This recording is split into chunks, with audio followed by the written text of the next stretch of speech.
All right, it's live. Don't worry about recording yet.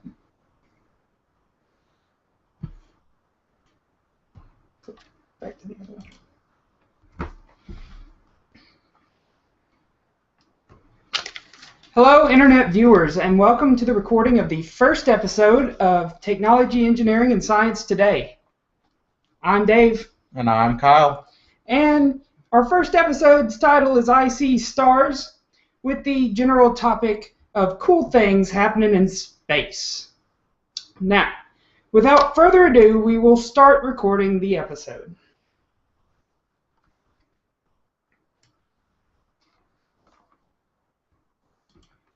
Hit record. Hey, everybody. Hey, this is, You got no audio. oh dear. Fix it. Oh dear, we're having a little technical difficulties here. Wow,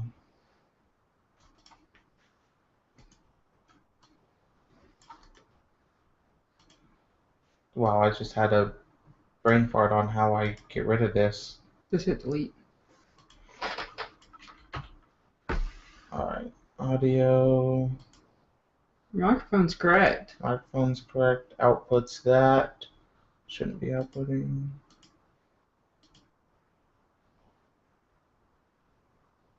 Stereo. Check, check, check, check. No, still not getting it.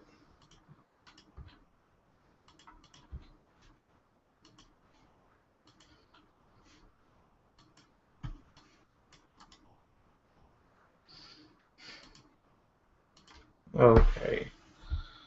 Any ideas? Restart Audacity. Doesn't like me.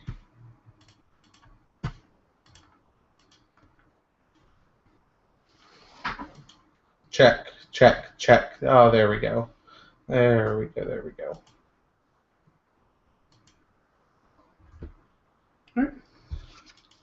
Hey everybody, I'm Dave. And I'm Kyle. And this is Technology, Engineering, and Science Today, the podcast live from Little Rock, Arkansas. Go ahead. Okay.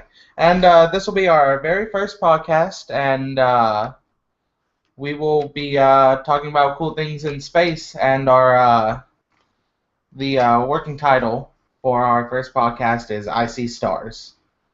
To get us started, I'd like to talk a little bit about ourselves and describe a little bit about what the podcast is going to be. All right. So what the podcast is just a fireside chat about cool things happening in, obviously, technology, engineering, and science. We want it to be really open forum. We're going to provide lots of ways to contact us, get in touch with us, interact with us, and even get on the show. So, to talk about ourselves a little bit, Kyle, why don't you introduce yourself? All right. My name is Kyle York, and I am studying to be a systems mechanical engineer.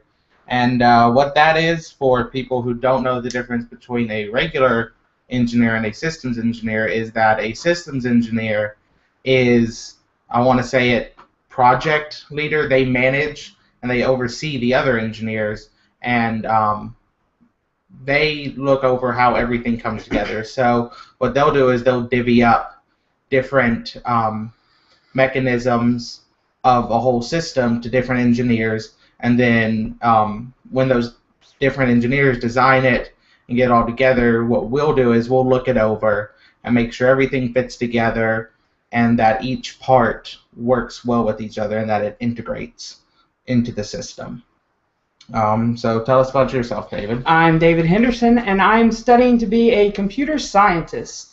For people who don't know what that is, it's basically computer programming and what makes a computer work. Moreover, how the parts work together and how the programming interacts with those parts and how things are stored in memory. So, that pretty much sums us up and the show. So, why don't you start with your first article? All right. Well, my first article, let me bring it up here, is going to be about other habitable planets. As far as humans know, we on Earth are the only Earth is the only habitable planet that has a sentient species on it.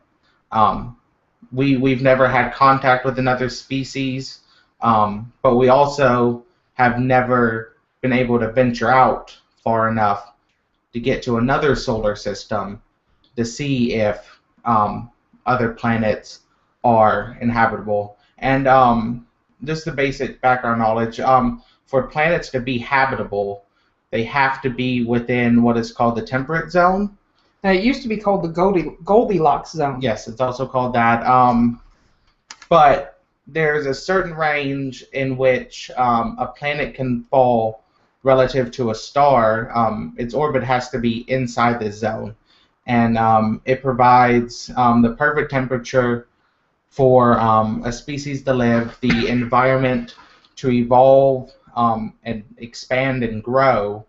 And these are really relative to Earth's environment is how we define these zones. So, I mean, there could be other species that could somehow live like on a planet like the surface of Venus, which is an inhospitable, cruel For our type of life. for human species. I mean, bacteria can live there, but humans can't.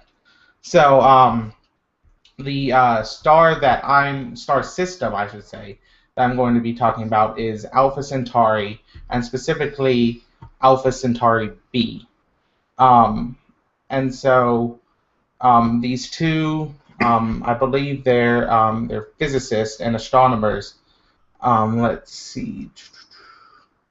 We got John Armstrong and Renee Heller say that there is possibly a planet that is 4.3 light years from Earth that could be habitable for us, and it is orbiting around Alpha Centauri B. And so they're analyzing the planet to see if it's possible for maybe humans to inhabit it, or if another species could possibly be inhabiting it. And there's a difference between Alpha Centauri B and our sun, the type of makeup of the planet, not the planet, but the star. Our sun is what's called a yellow G2 star. However, Alpha Centauri is a K-type dwarf star, which makes it appear more orange to the eye. So what's our goal here? Are we trying to find alien species, or are we trying to maybe think about colonization whenever we get better technology as far as traveling light years more quickly? Overall, they're looking at just, could this planet be inhabitable? Sure. They're looking at just the basic theory behind whether it's habitable or not. They're not looking for specific, could we colonize it in the future? Is there another species on it? They're just looking, is it possible for life to exist at all on this planet? And so they're just analyzing this star and the planet itself to see the makeup Sure. of the planet, the atmosphere, the weather, I guess, like if we colonize the weather, how easy it could be terraformed, or if we could just go and straight land on the planet if it's a nitrogen, oxygen rich atmosphere that we could easily breathe. And so they just have different theories, and they just have different lookup models of how the planet could be made, and they show they have different graphs that show where it could range within proximity to the star itself. Mm-hmm. And So what's kind of important here is to debunk an old belief in science as far as habitable planets go. People used to believe that if our planet was just a fraction closer to the sun or a fraction further away, it would not be hospitable. We're actually, and that's a point they bring up, is that Earth is on itself is on the outer edge of our suns, and that our axis tilt Mm-hmm. is just perfect, Mm-hmm. so that we get our day and night cycles, and that we get our temperate regions that we Right. have. So basically what I'm saying is if we move closer, we'd be fine as long as we didn't go past the zone. Right, But the zone's actually a pretty large area. right, but there's also the problem of, depending where you are in the zone, the planet could be totally locked, like our moon is. Right. In that, and what that means is that only one side of the planet would always be facing. Right. The The moon's star. actually shaped like an egg, and we only ever see the bottom of it. Yes, and that hence the term dark side of the moon. Mm-hmm. There's always a side that's facing away from us that we can never see. But the planet could be the same in that one side could be a tidally locked planet, so that one side is in constant darkness and one side is always in daytime. So we've got half a habitable planet. Well, Not a whole planet, we've got half of it. I wouldn't say that, because our planet's still habitable. No, I mean, habitable if it was tidal locked. Oh yeah, If it was tidal locked, we'd have half the planet. it wouldn't be that bad to live on a planet at night. What was it? On the moon, whenever our astronauts were on the moon, they couldn't be outside in the dark, right? When it was dark. Oh, well, it all depends, because of the rotation of the moon to the planet relative to the sun. So, like, when you get a new moon, the sun is actually shining on the dark side of the moon. Right. Which makes it light, but the side that we see would be dark. And I think there's a large temperature difference between it. It's quite a big temperature difference between daylight and nighttime. But if an astronaut's in a spacesuit that's acceptable to be worn in outer space, in the vacuum of outer space, I think they'll be fine. So I don't know what that was all about, but there was something about that. I can't remember what it was. I don't remember anything about. I just know that there's the difference in temperature. I never heard anything about them being not able to go out at night. Of course, it should have been daytime the whole time. Right. I don't know. So,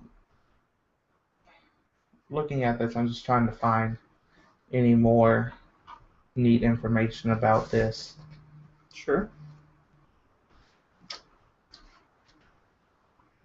So they just basically give, based on the star's makeup, where it could fall. I mean, it could fall anywhere between 0.5 astronomical units. An astronomical unit is defined as the distance that the Earth is from the sun.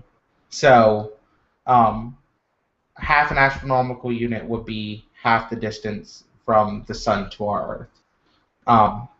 It's the Alpha Centauri B is a little smaller than the sun, but it's not as hot of a star.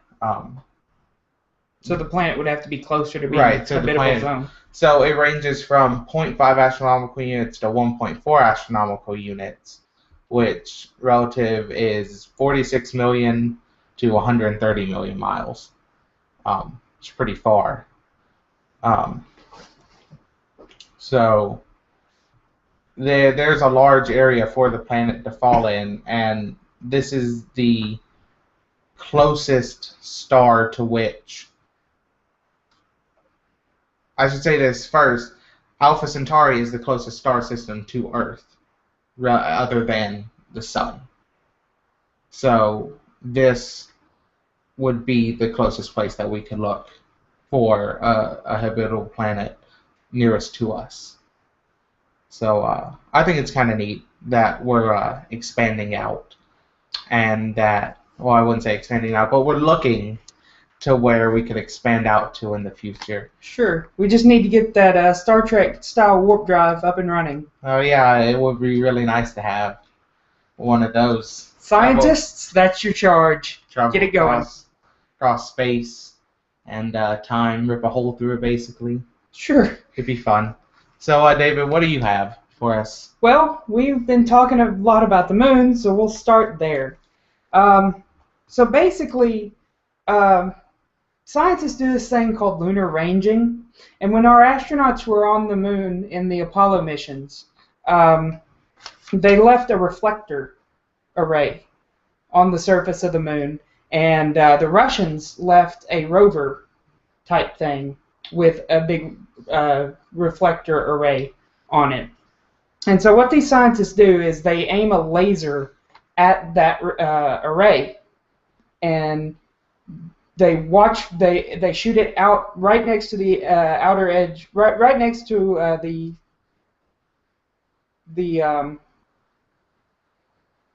reflector array? No, they're using a telescope. So right. they shoot it out right by the telescope, and then they watch for it coming back. Yes. And they time how long it takes the particles from the laser to return to the telescope and be measured. And using an equation, they can figure out how far away the moon is. Right. And what they've been having a problem doing that during full moons, and they've been calling it the full moon curse. So we're not talking about werewolves or anything like that. The full moon's been equated with curses for a long time, but this one actually has real scientific backing. And what they found out was that when the sun shines on that array, it warps the reflectors and scatters the laser. Okay. And so it doesn't ever make it back to the telescope. Now, and it's something because roughly 1 in 100 quadrillion photons sent from the telescope to the moon make it back. 1 in 100 quadrillion. That's a lot of photons. Now, a lot of that is due to the solar or the lunar dust absorbing 93% of light that hits it. Not a lot of light gets reflected from the moon, but when these heat up, when the sun shines directly on it, they heat up and they bend. Right. And this bending causes it to reflect it away instead of directly back. Plus, solar winds bring dust up onto the reflector arrays. The reason for this is they're inset into some holes. It's like I don't know how to describe it, but it's a bunch of holes in a plate, and the reflectors are down below that plate. Okay, yeah, I get what you're saying. Right. And so that's the U.S. one. I don't know what the Russian one is like, but it's probably similar. But lunar dust being on the plate, on the reflector plates, and solar heating's a big problem. Mm-hmm. So basically, they're trying to find a way to fix it. They can do like they did with the Hubble telescope and just send another mission to the moon. What they do to the Hubble telescope? What they have to replace? The lens was out of focus. The guy at Kodak didn't design the lens right, so they had to design another lens to go over that one, which would correct it to the right focal point. That's why a lot of the early images from the Hubble telescope are real blurry, and you can't see them. And if you see later images, they're more clear. Right. That's because they put that corrective lens on the telescope to correct the error in the original lens. So here's the problem with that. We don't have lunar landing modules anymore. NASA's not funded in the same way. I mean, when we go to the ISS, we have to take a Russian shuttle. SpaceX will be... SpaceX. That brings up an interesting point. Commercial space travel is becoming a thing. The FAA has approved SpaceX's zero gravity simulator, their trainer. They have got backing and funding, and NASA is helping them. I mean, the SpaceX it's going to be a big deal. This is something that's going to happen. They're already planning to offer near space flights. I mean, relatively right. soon. And for a hefty price, though. well, yeah, but I mean, what do you expect? You're going almost to outer space. I mean, it won't be much further past that you go to outer space. Anybody that can pay the fee. It'd be fun, I think, to go to space. I don't know. It'd be scary. I haven't even flown on an airplane. I'd be terrified to go into space. No, they're just going really fast. That's all it is. Just going really fast. Going really fast. Getting really high. Well, and that brings up another point, which I saw an article the other day, and it was talking about, I can't remember what company it was, but they were developing a new jet that was possible for it to obtain like Mach. It was really fast. Hold on, let me look. But I mean, it could go pretty fast relative to, because I mean everyone remembers the Concorde jet. Mm-hmm. It could go a little over Mach 1 in speed, but this jet it could get almost into the upper atmosphere, and instead of windows, they actually put screens on the jet so that people could see out without the structural losing the structural support from putting in windows and having to worry about windows that can withstand the pressure from going that fast in the high altitude. Do you know what year SpaceX is supposed to start doing cargo runs to the International Space Station? Isn't it next year? Is it next year? I thought it was either then or I can't remember what year it was. I thought it was 2015 if I remember right. But I'm not exactly sure. Oh, here we go. SpaceX launches its first geostationary payload. 2015. 2015, so next year. Taking off from Cape Canaveral. Huh. That'll be That's what it interesting. looks like. So what do they do? Are they planning on supplying them from now on, being the future suppliers? This schedule shows that NASA is still doing doing resupplies, but they're going SpaceX through. has one in there. Really? Let's see. This is off of SpaceX's website. If I'm looking at this. No,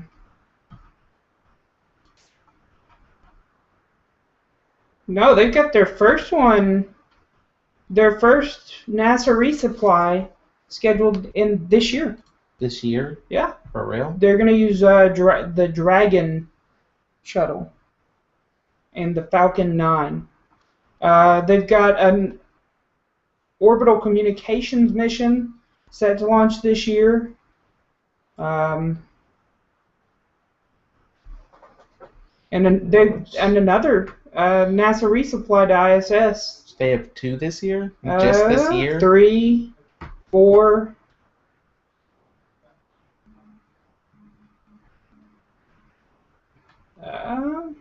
They have 4 resupplies scheduled this year. For this year, that's a lot. Commercial company to supply in that's a lot. Bring supplies into space. For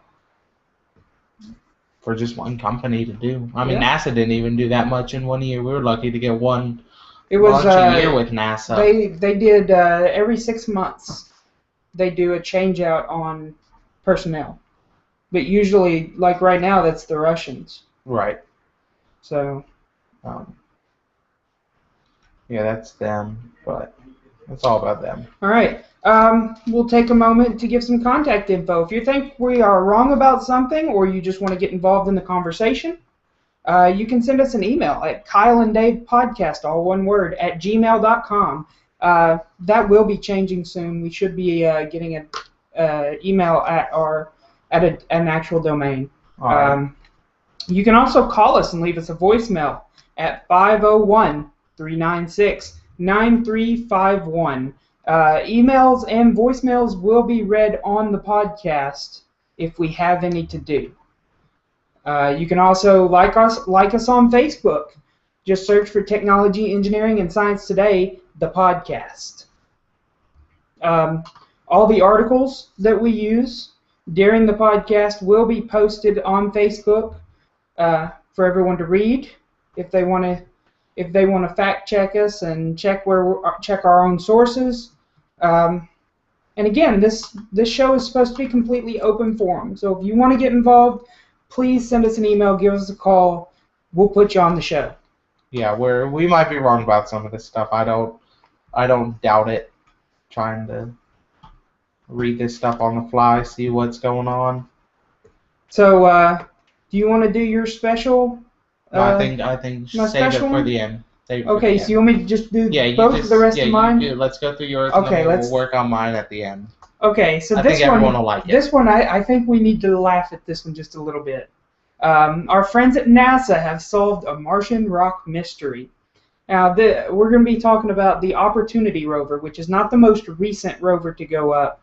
This is the one that went up. The Curiosity. Wait, did you say Curiosity was the most recent right. one, but this one, Opportunity, was launched on July 7th, 2003, and it's the second Mars exploration rover, and it's still going, well past its expected lifetime. It's about 10 years past its expected lifetime now, but they were driving around in an area. Let's see. They don't list what the area that they were driving around in is called. Because, most of the time they give a name to the place that they're exploring with their rovers. Right. So basically, this is the mystery of the Martian jelly donut, also known as Pinnacle Island, which was a rock that seemed to mysteriously appear out of nowhere, right behind the rover, right behind Opportunity. And NASA said, okay, it's a rock. And it didn't just appear there. Come on. But in a California lawsuit, science writer Ron Joseph claimed the rock was a living organism and that NASA refused to investigate it properly. Is that even possible to take in a lawsuit? Like, who has jurisdiction over Mars? I don't know, but apparently California does. Apparently California. He went to, I think it happens in California because Opportunity is being controlled at JPL. Okay. Which is, for those who don't know, NASA's Jet Propulsion Laboratory. It's at California Institute of Technology. What is it? California Institute of Technology, I believe is where it is. Didn't it used to be at UC? It may have been at UC Santa Barbara. No, was it Santa Barbara? Berkeley? Berkeley? It may have been at Berkeley. I don't know. I don't know. Look it up. Okay. You look that up, and I'll go on talking about Pinnacle Island, or the Martian jelly donut. So he sues them and says this is a living organism, and it's at the California Institute of Technology. Okay. So he sues them and said this is a living organism. You guys need to look into this some more.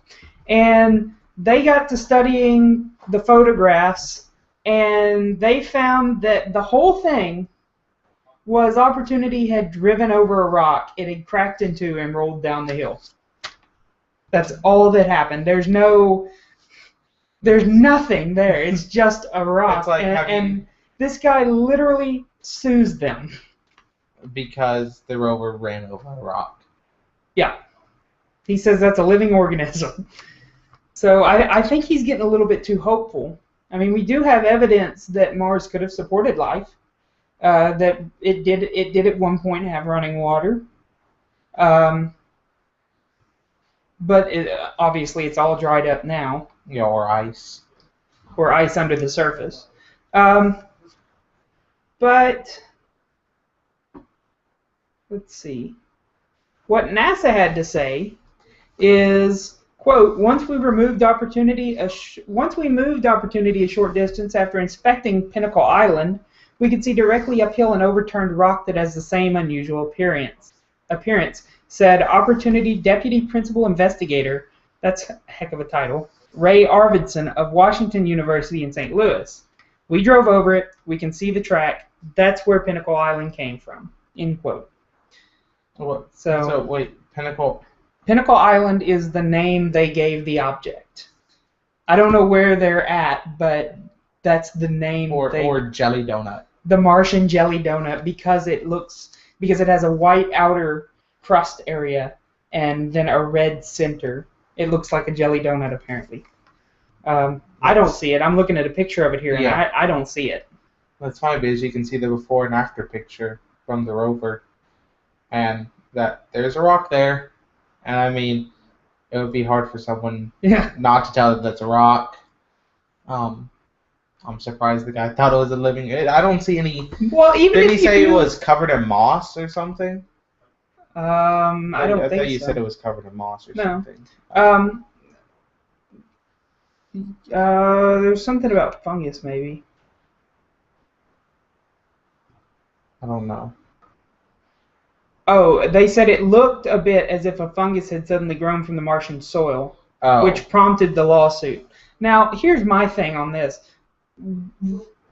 You see a living organism, what you think is a living organism in this photo, and instead of just saying, hey, NASA, what is this? You sue them. You sue them to make them investigate it further.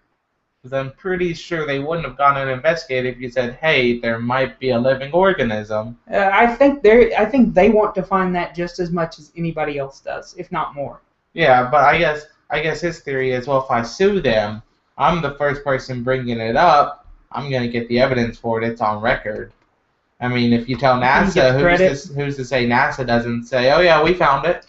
But instead, he made himself look a bit stupid. That is true. I mean, this is almost the very definition of a frivolous lawsuit. But I guess if it may get you the chance of being the first person to discover life outside of Earth. Now, they expect to have humans on Mars by, I think it's 2046. 2046, That's not very far away. I don't know if we could even get there that fast with conventional. Isn't it a 3-month journey? Space travel. I don't remember. The rovers make it there in 3 months. Oh yeah, but that's on a lot smaller ship that doesn't have to support. True, but if you can pack enough food for 3 months, I mean, remember whenever we started sailing the seas, coming from England and Spain to the Americas, I mean, they'd pack a year of food on the boat, and they wouldn't get off of it for that year. True. MREs. Yeah. The way to go I mean, for that it's definitely possible. I mean, you could take a small crew to Mars. I don't think I could live. Of course, you'd have to pack 6 months of food because and however long you're going to stay there. Yeah. You got to do the return trip too. I think I might go a little stir crazy on You a think ship so? like that For 3 months? I don't know. It depends on how small it is and what kind Yeah. of entertainment you got. It'd be a little crazy, I think. Because, I mean, it takes some time. I know that they move these rovers by sending a communication to a satellite that they put in orbit around Mars. And it takes... Because they have to bounce the signal off the satellite from Earth to the satellite.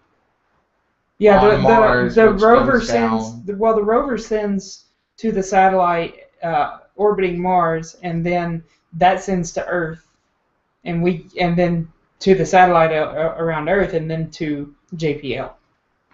And then JPL sends a command, and it goes back the same way. Imagine. So the satellite has to have an open and clear path. Weather shuts down the rovers completely. They can't move. They can't do anything. I think it takes 12 minutes to send a command. that long? to the rover? I can't It's pretty remember, but quick. I I think still last time I remember read when- something, it was a 12-minute. Like video Wait. for like Apollo, it was like 7 minutes Yeah. lag time to. Well, that's a lot closer. That's a lot closer. So I mean, I guess that's sending video signals. So it's sending that could be an analog signal. I Yeah. guess for it. I mean analog. That's pretty. Back big. then, yeah. Well, even now, that's a pretty big wavelength. So I guess it wouldn't take that long.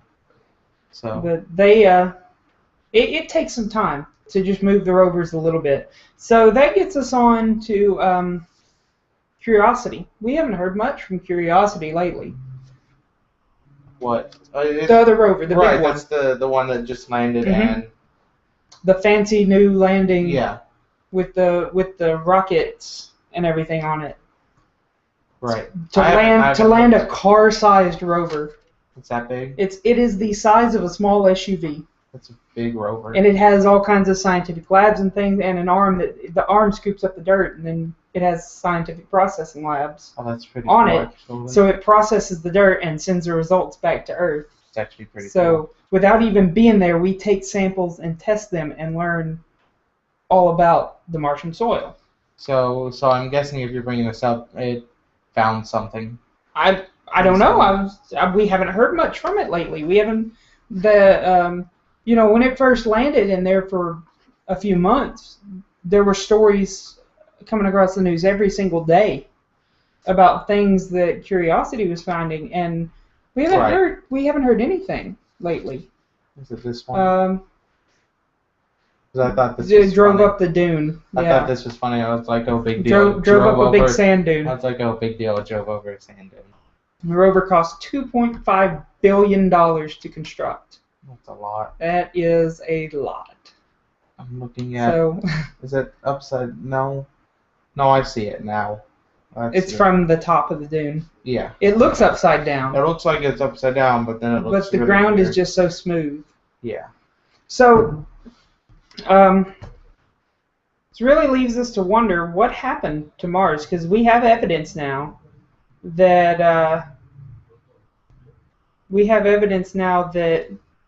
there was at one point water. Right. So why is it not there anymore? Do you know the popular theories? Aliens took it. Aliens took it. I like that theory. I think that's the one I According should to the subscribe History to. Channel. Aliens took it. Yeah. No.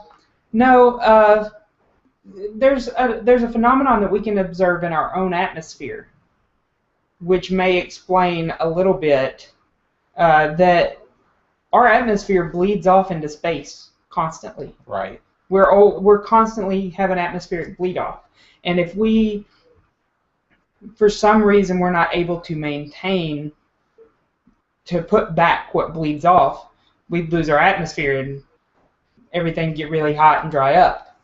I mean, just we'd be killed by the radiation from the sun True. alone. True, but it would also eliminate water and any other life. Oh, and there's not much of an atmosphere on Mars, anyways, to begin with. Well, right now, but we don't know what it was like 100 million years in the past. Right. It's all carbon dioxide now. There's no oxygen. I mean, that could mean that maybe there was life at once and plants similar to ours, and that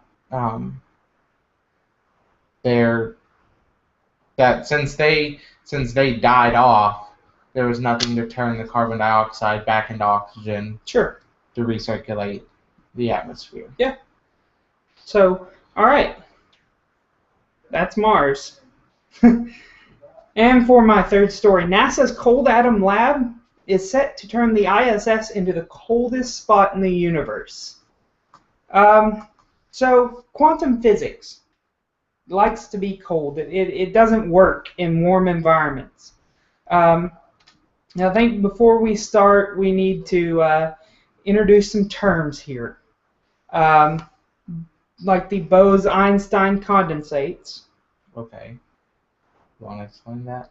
Do you want to explain that? No, I really Because I'm not real clear on what those are, but they're a phenomenon that happens in super cold places, super super cold environments. Superconductivity and superfluidity are also the Right. phenomenons that occur in these places.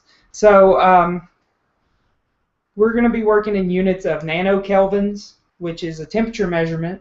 Yep. A standard 10 to the scientific. power of -9 kelvins. It's really cold. Like, I can't remember what. It's like -400 and something degrees Fahrenheit is the temperatures we're talking about. So about like 10 times colder than Antarctica. So current refrigeration techniques that we have, current methods, can attain temperatures as low as a few nanokelvin, which is really cold. Yeah. But it's not cold enough for these quantum physics things that we want to observe. And our big problem is gravity. Gravity pulling on things Creates energy. creates energy and creates heat. And also you have to keep these like particles, the Bose-Einstein condensates, and you have to keep it suspended off of the cooling, what you're using to cool the environment. So gravity's a big problem. You have to be able to keep it suspended. So they're thinking, let's put this new type of refrigeration that they came up with up on the International Space Station so that they can make it colder and not have to worry about gravity. And we're talking, let's see. In the Kelvin temperature scale, we're talking zero temperature is absolute zero. All classical motion stops at absolute zero. So the temperature change that's associated with 1 degree Kelvin is equal to that of 1 degree centigrade. So to put it into perspective, how cold we want to get, dry ice has a temperature of 195 Kelvin. Liquid nitrogen boils at 77 Kelvin, and helium becomes liquid at 4.2 Kelvin. The cosmic radiation, the microwave radiation that's just out in space, makes space itself about 2.725 Kelvin. Yep. And the coldest known natural place in the universe is the Boomerang Nebula, which is exactly 1 Kelvin. So we want to get a lot colder than that to make these things happen. We're looking at temperatures below 1 picokelvin, which is 1 trillion times colder than the Boomerang Nebula at 1 Kelvin. That's really cold. That's really, really cold. So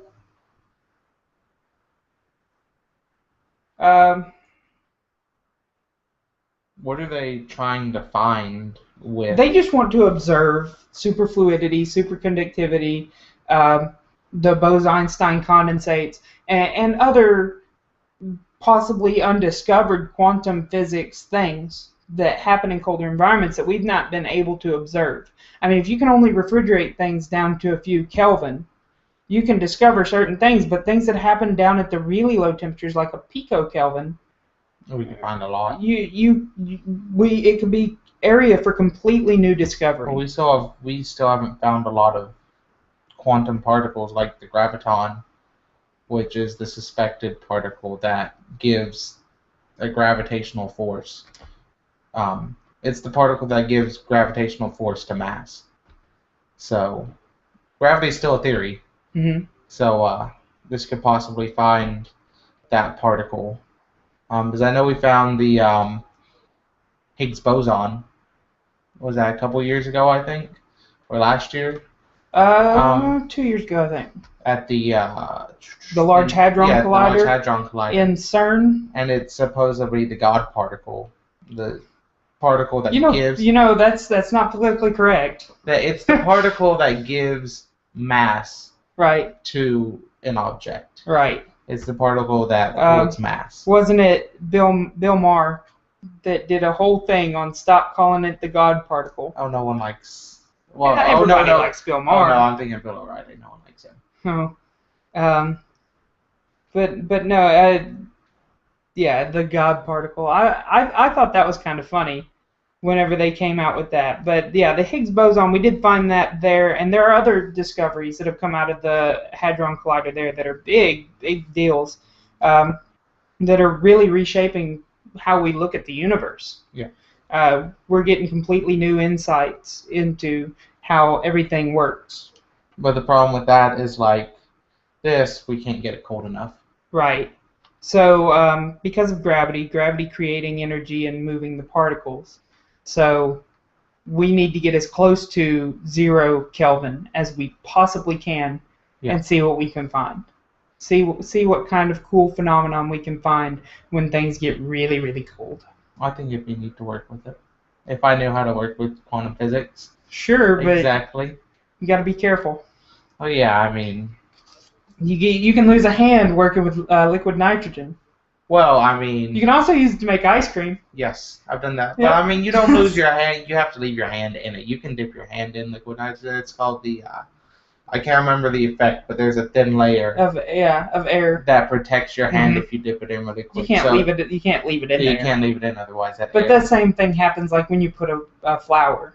You know, that's a popular experiment that's done with liquid nitrogen. They'll put a flour in the liquid nitrogen, take it out, hit it with a hammer, and it shatters. But if you don't leave it in there, it doesn't work. Right. So I think, though, that the coolest thing you can do with liquid nitrogen is make ice cream. And it's edible, too. It is edible because all the liquid nitrogen evaporates off nearly instantly.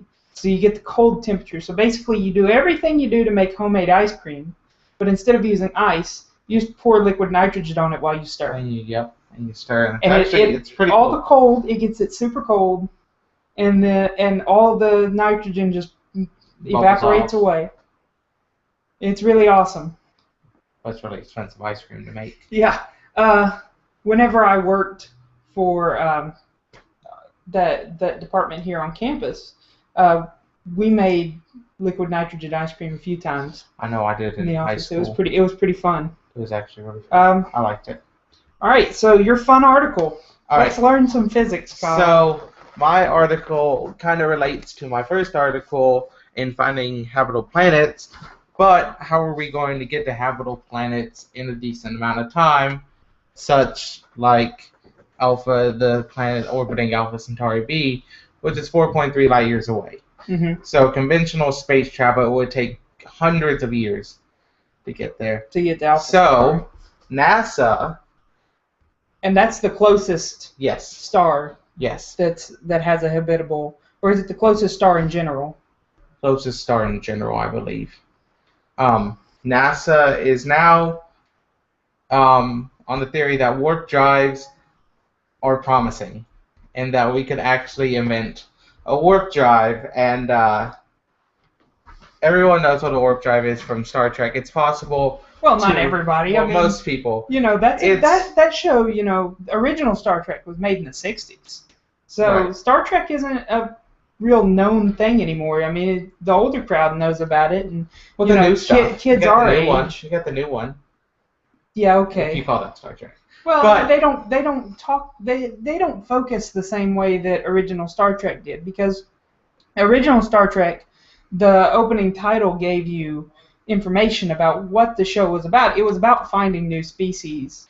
Captain Kirk had his 5-year mission, so that was to go find new species.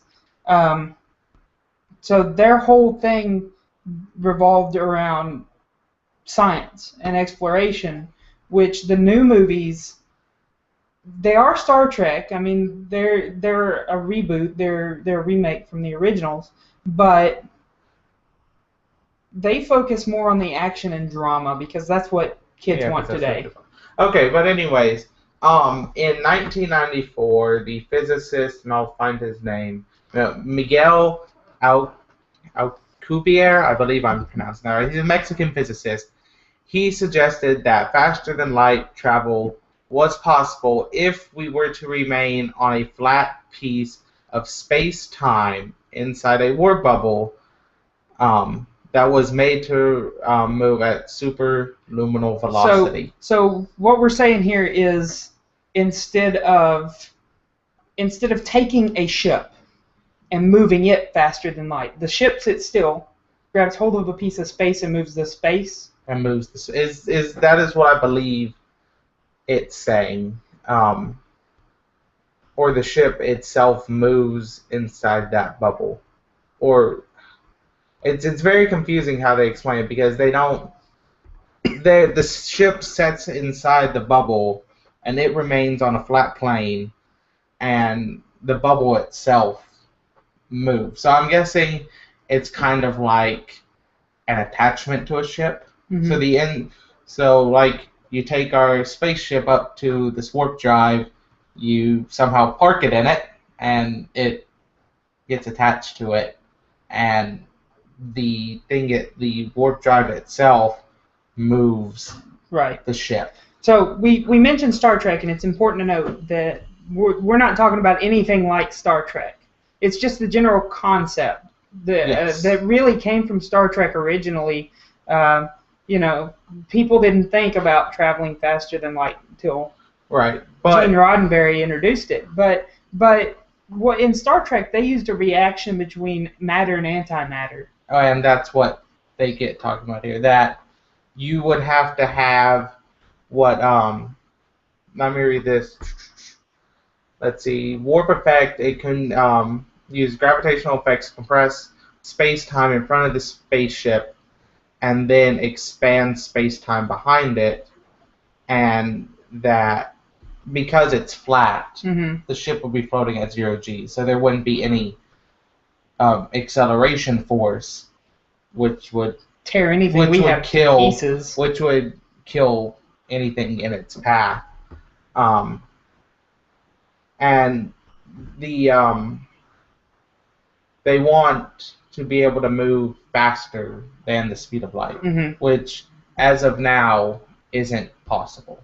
Right. The only thing that we have that's traveling that far out is the Voyager 1 space probe, which did leave our neighborhood. It is, let's see, it is traveling with a velocity, it's 17 light hours from Earth, which would mean that's the distance. It takes light 17 hours to travel that distance. Yes. And it's moving at 0.006% of light speed, which means it'll take about 17,000 years to travel 1 light year. And we're talking about going 4.3. Yes. So you'd need stasis capsules if to travel that far. But what their theory is that they believe that space-time, the expansion of space and time, is moving 30 million billion, so 30 times 10 to the 15th, times the speed of light. So, I mean, that's warp 30 times 10 to the 15th. Yeah. That's but NASA says that if there was a way to get what we call antimatter or dark energy, negative mass, there's all these different scientific terms that define all the different particles, energy, and all the different things that go into it. But the model that Alcubierre used said it would take more negative energy than the total mass of the universe to equip a small spacecraft to go 10 times the speed of light. Okay. So more. Which is what Star Trek did at Warp 10. Yes. So 10 times more energy than mass. In the universe. That's a lot. That's a lot. And but we have NASA and scientists there have made refinements to his models, and the results have shown that the energy requirements reducing the mass to a few hundred kilograms of matter with negative energy, which we don't know how to get negative energy either. So that's also a problem. And negative energy, which is typically called dark energy, is a hypothetical form of energy that permeates all of space and tends to accelerate the expansion of the universe. The dark energy is the energy in front of. It's the shock wave, basically, the energy in the shock wave in front of the universe, and I believe it goes on to tell that most of the universe itself is made up of dark energy. Mm-hmm.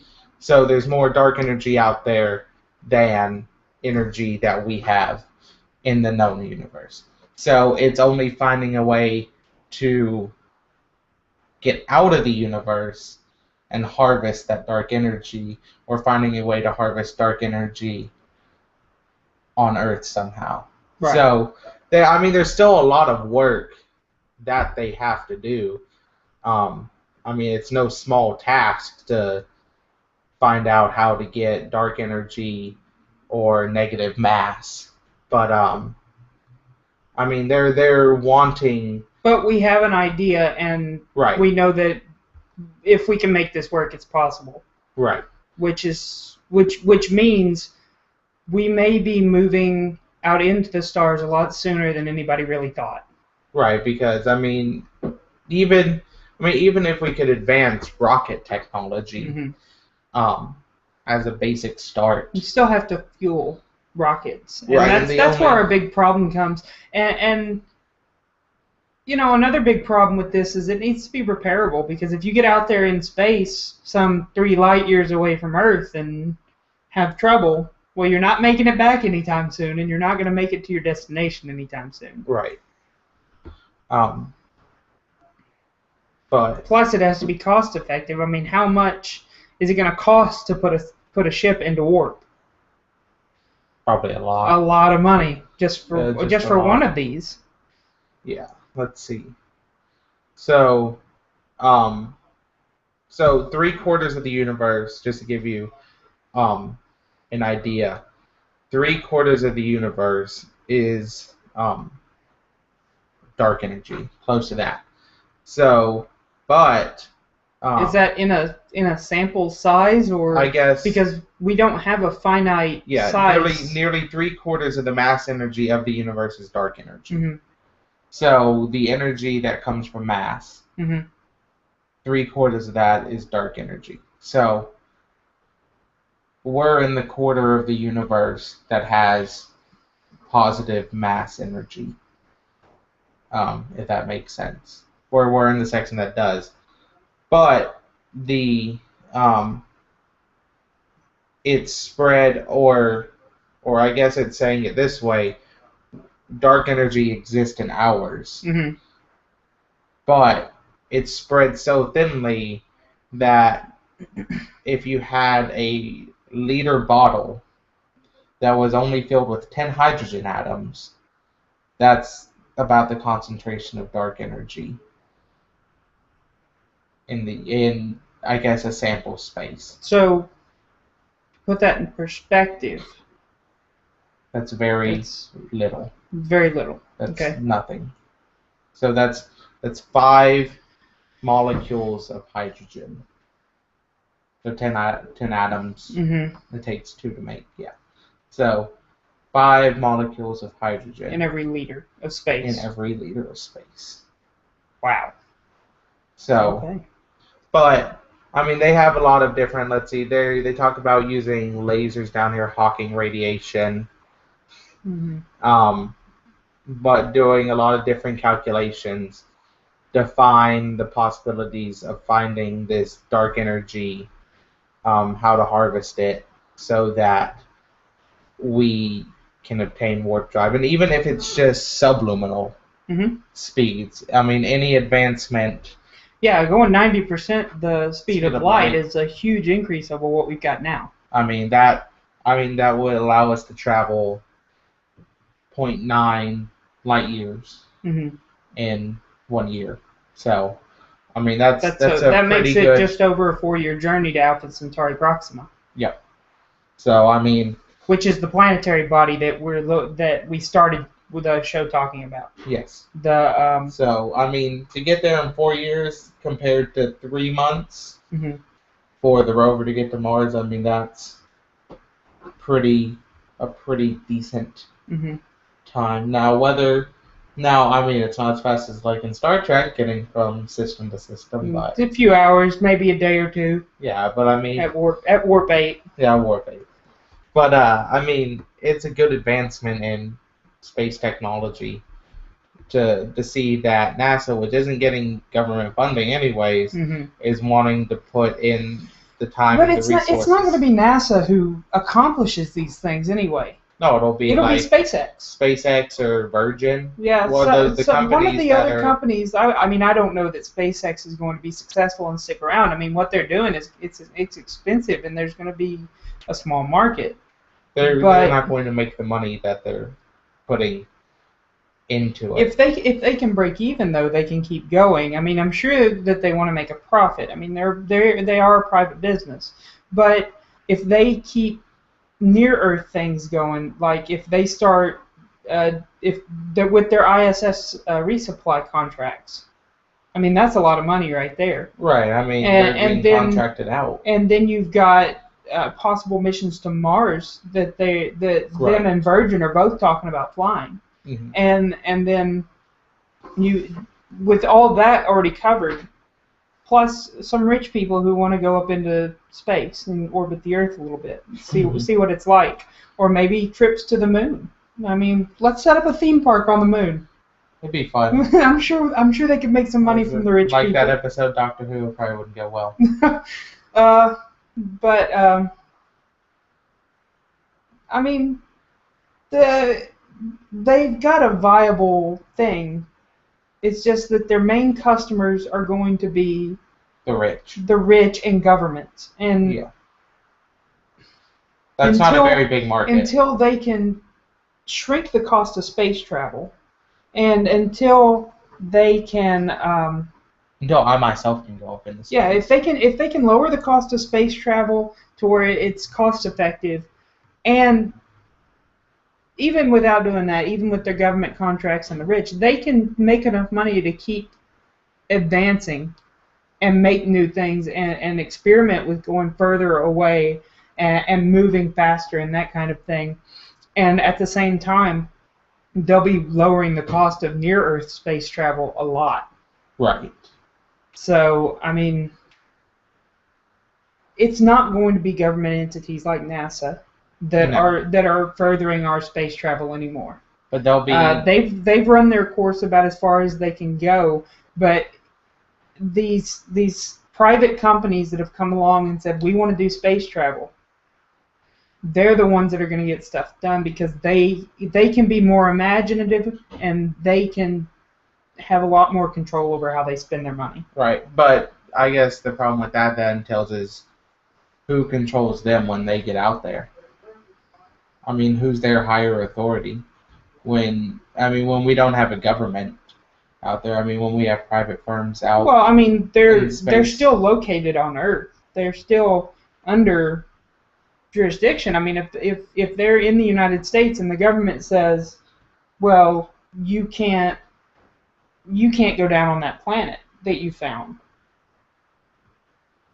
If they do it anyway, I mean, they've got to have government support in all this. Right. I mean, because I mean, if this kind of thing happens, the laws will change or be added. There will be laws added to make it work. But then, I mean, that's going to be a whole worldwide. I mean, it just can't be the U.S. Does that mean? Well, I mean, SpaceX is in the U.S. Right. So they're under U.S. law. So. But other companies will surely crop up. Mm-hmm. So, again, if you want to tell us that we are wrong or take part in the discussion, send us an email at KyleandDavePodcast, all one word, @gmail.com, or call us and leave us a voicemail at 501-396-9351. 501-396-9351. Now, next week we're gonna come back to Earth, and we're gonna talk about Bitcoin. Oh, really? Is that right? We're gonna talk about Bitcoin. We're gonna talk about Bitcoin. I don't. Now, both of us are of the opinion that Bitcoins are not a viable currency, nor are they good for the economy. The international economy. For an unregulated, unsanctioned, really, currency. I mean, it's about as imaginative as me going out there and taking a piece of paper, writing whatever value I want to say. This piece of paper here is worth $1 billion US. So I mean, well, no, but the value of Bitcoin, which we need to save this for next week, but the value of Bitcoin is based on how many people are buying. It's a stock option. It's a stock, and how much stock people put into it is how much it's worth. Right, and it shouldn't. But it's not controlled. It's not controlled. It's a libertarian's dream. Yeah. But for people that. It's a true free market. Yeah, but it's not viable. It's unregulated. But we'll talk about that next week. So thank you for listening. And this podcast was produced by Pearson Media Group. Tune in next week for our conversation on Bitcoin and send us an email, give us a call, we'll put you on the show.